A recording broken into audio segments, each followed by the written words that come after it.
ನಮಸ್ಕಾರ. ನ್ಯೂಸ್ 18 ಕನ್ನಡದ ಡಿಜಿಟಲ್ ಕಾಂಟೆಂಟ್ಗೆ ಸ್ವಾಗತ. ನಾನು ಶರ್ಮಿತಾ ಶೆಟ್ಟಿ. ಹೋಳಿ ಹಬ್ಬ, ಬಣ್ಣಗಳ ಈ ಹಬ್ಬ ಪ್ರೀತಿಯ ಸಂಕೇತವಾಗಿ, ಸೌಹಾರ್ದತೆಯ ಸಂಕೇತವಾಗಿ, ವಸಂತ ಕಾಲದ ಸಂಭ್ರಮದ ಸಂಕೇತವಾಗಿ ಆಚರಣೆ ಮಾಡ್ತಾರೆ. ಇಲ್ಲಿ ಜಾತಿ ಧರ್ಮ ಭೇದವನ್ನು ಮರೆತು ಪರಸ್ಪರ ಬಣ್ಣ ಹಚ್ಚಿ ಸಂಭ್ರಮಿಸೋದು ಈ ಹಬ್ಬದ ವಿಶೇಷ. ತುಂಬಾ ಜನ ಹೋಳಿ ಹಬ್ಬಕ್ಕೋಸ್ಕರನೇ ಪ್ರತಿ ವರ್ಷ ವೇಟ್ ಮಾಡ್ತಾ ಇರ್ತಾರೆ. ಇನ್ನು ಕೆಲವರಿಗೆ ಬಣ್ಣ ಹಚ್ಚಿದಾಗ ಸಿಟ್ಟು ಬರುತ್ತೆ, ಸಡನ್ ಆಗಿ ರಿಯಾಕ್ಟ್ ಮಾಡ್ತಾರೆ, ಕೆಲವರು ಬೈತಾರೆ, ಇನ್ನು ಕೆಲವರು ಕೈ ಎತ್ತುತ್ತಾರೆ, ಅಂದ್ರೆ ಹೊಡೆದೇ ಬಿಡ್ತಾರೆ.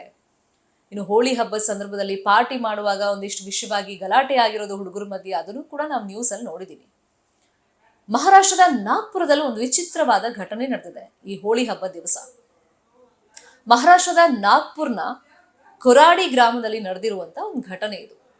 ಹೋಳಿ ಹಬ್ಬ ಅಂತಂದ್ರೆ ಮಕ್ಕಳಿಗೆ ಎಲ್ಲಿಲ್ಲದ ಸಡಗರ, ಸಂತೋಷ. ಅಂದ್ರೆ ಈ ಹಬ್ಬದಲ್ಲಿ ನಾವು ಬಣ್ಣ ಹಚ್ಬೋದು ಅಥವಾ ನಮಗೂ ಬಣ್ಣ ಹಚ್ತಾರೆ ಅಂತ ಹೇಳಿ ಮಕ್ಕಳಿಗೊಂದು ಖುಷಿ ಅನ್ನೋದು ಇದ್ದೇ ಇರುತ್ತೆ. ಅದಕ್ಕೆ ಪ್ರಿಪ್ರೇಷನ್ ಅನ್ನ ತುಂಬಾ ದಿವಸದಿಂದ ಮಕ್ಕಳು ಕೂಡ ಮಾಡ್ಕೊಂಡಿರ್ತಾರೆ. ಅದರಂತೆ ಈ ಗ್ರಾಮದಲ್ಲಿ, ಕೊರಾಡಿ ಗ್ರಾಮದಲ್ಲಿ 4 ವರ್ಷದ ಪುಟ್ಟ ಪೂರ ಓಂ ಹರೀಶ್ ವಾಂಗೆ ಅಂತ ಆತನ ಹೆಸರು. ಅವನಿಗೂ ಹೋಳಿ ಹಬ್ಬದ ಸಂಭ್ರಮ, ಸಿಕ್ಕವ್ರಿಗೆಲ್ಲ ಬಣ್ಣ ಹಚ್ಚೋದು, ಆ ಬಣ್ಣನ ನೀರಲ್ಲಿ ಮಿಕ್ಸ್ ಮಾಡಿಬಿಟ್ಟು ಬಾಟಲಲ್ಲಿ ಹಾಕಿ ಅದನ್ನ ಇನ್ನೊಬ್ರಿಗೆ ಹಾರಿಸೋದು, ಇದೆಲ್ಲ ಒಂದು ಖುಷಿ ಮಕ್ಕಳಿಗೆ. ಅದೇ ರೀತಿ ಈತನು ಕೂಡ ಮನೆ ಮುಂದೆ ಆಟ ಆಡ್ತಾ ಇರ್ತಾನೆ. ಆಗ ಅವಂದೇ ಅಜ್ಜಿ ಒಬ್ರು, ಸಿಂಧು ಠಾಕ್ರೆ ಅಂತ ಆಕೆ ಹೆಸರು, ಅವ್ರ ಮೊಮ್ಮಗ ಇವನು. ಅಜ್ಜಿ ಮೈ ಮೇಲೆ ಈತ ಈ ರೀತಿ ಕಲರ್ ಇರುವಂತ ನೀರನ್ನ ಹಾಕ್ಬಿಡ್ತಾನೆ. ಅಜ್ಜಿಗೆ ತುಂಬಾ ಸಿಟ್ಟು ಬರುತ್ತೆ. ಅವಾಗ ತಮ್ಮ ಮೊಮ್ಮಗ ಮಾಡಿದ ಕೆಲಸಕ್ಕೆ ಅಜ್ಜಿ ಸಡನ್ ಆಗಿ ರಿಯಾಕ್ಟ್ ಆಗಿದ್ದಾರೆ. ಅಜ್ಜಿಗೆ ಆ ಸಂದರ್ಭದಲ್ಲಿ ಸ್ವಲ್ಪ ಪೇಷನ್ಸ್ ಇದ್ದಿದ್ರೆ ಒಳ್ಳೇದಾಗಿರ್ತಿತ್ತು, ಬಟ್ ಅಜ್ಜಿ ಪೇಷನ್ಸ್ ಕಳ್ಕೊಂಡ್ಬಿಡ್ತಾರೆ. ಅಜ್ಜಿ ಕೈಯಲ್ಲಿ ಬಿಸಿನೀರು ತುಂಬಿದಂತ ಒಂದು ಬಕೆಟ್ ಇರುತ್ತೆ. ಆ ಬಿಸಿನೀರನ್ನೇ ತಮ್ಮ ಮೊಮ್ಮಗನ ಮೇಲೆ ಆಕೆ ಎರಚಿಬಿಟ್ಟಿದ್ದಾರೆ. ಆತನಿಗೆ ಸುಟ್ಟ ಗಾಯ ಆಗಿದೆ. ಸುಮಾರು 45% ಸುಟ್ಟ ಗಾಯಗಳಿಂದ ಆತ ಬಳಲ್ತಾ ಇದ್ದಾನೆ. ಆತನನ್ನ ನಾಗ್ಪುರದ ಆಸ್ಪತ್ರೆಗೆ ದಾಖಲಿಸಿ ಟ್ರೀಟ್ಮೆಂಟ್ ಅನ್ನ ನೀಡಲಾಗ್ತಾ ಇದೆ. ಇಲ್ಲಿರುವಂತ ವಿಷಯ, ತಮ್ಮ ಮೊಮ್ಮಗನೇ ಈ ರೀತಿ ಬಣ್ಣ ಹಚ್ಚಿದಾಗ ಅಜ್ಜಿ ಸಡನ್ ಆಗಿ ಅಷ್ಟೊಂದು ರಿಯಾಕ್ಟ್ ಮಾಡುವಂತ ಅಗತ್ಯ ಇರಲಿಲ್ಲ. ಏನೋ ಅವ್ರಿಗೆ ಇಷ್ಟ ಆಗಿಲ್ಲ ಅಂತಂದ್ರೆ ಬೈಬಹುದಾಗಿತ್ತು.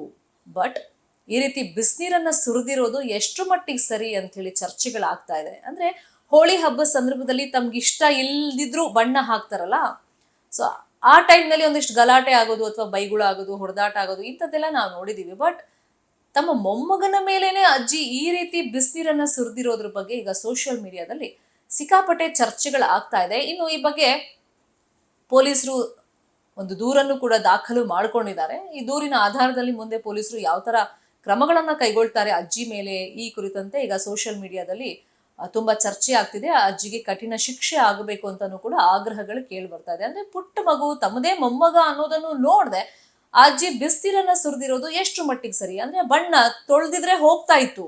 ಅಜ್ಜಿಗಷ್ಟು ಸಿಟ್ಟು ಬಂದಿದೆ, ಹೌದು, ಬಣ್ಣ ಮೊಮ್ಮಗ ಹಾಕ್ದಾಗ ಅದನ್ನ ತೊಳೆದಿದ್ರೆ ಹೋಗ್ತಿತ್ತು. ಬಟ್ ಬಿಸಿನೀರನ್ನ ಆ ಹುಡುಗನ ಮೇಲೆ ಎರಚಿರೋದು ಎಷ್ಟು ಮಟ್ಟಿಗೆ ಸರಿ ಅಂತೇಳಿ ಪ್ರಶ್ನೆ ಉದ್ಭವವಾಗಿದೆ. ಈ ಸ್ಟೋರಿ ಬಗ್ಗೆ ನಿಮ್ಮ ಅಭಿಪ್ರಾಯ ಏನು ಅಂತೇಳಿ ಕಮೆಂಟ್ ಮುಖೇನ ತಿಳಿಸಿ.